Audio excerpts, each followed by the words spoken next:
Let's focus on the winner of that match. Yep. So they couldn't have been more impressive, the Dockers. And the thing I think they fixed up over the week was their kicking.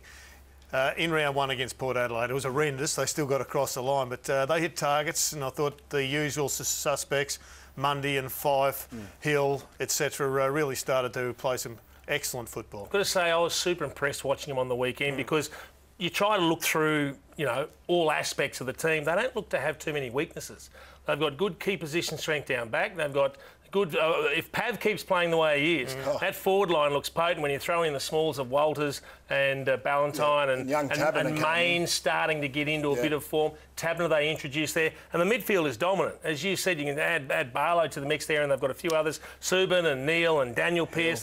There's you know, terrific diversity there. Ballantyne out for 2 weeks. Your thoughts on that? But in particular, I think Walters is one that's just not quite hit his straps just yet, and he's going to need to lift if he's going to play a part in the derby. It just means there's upside.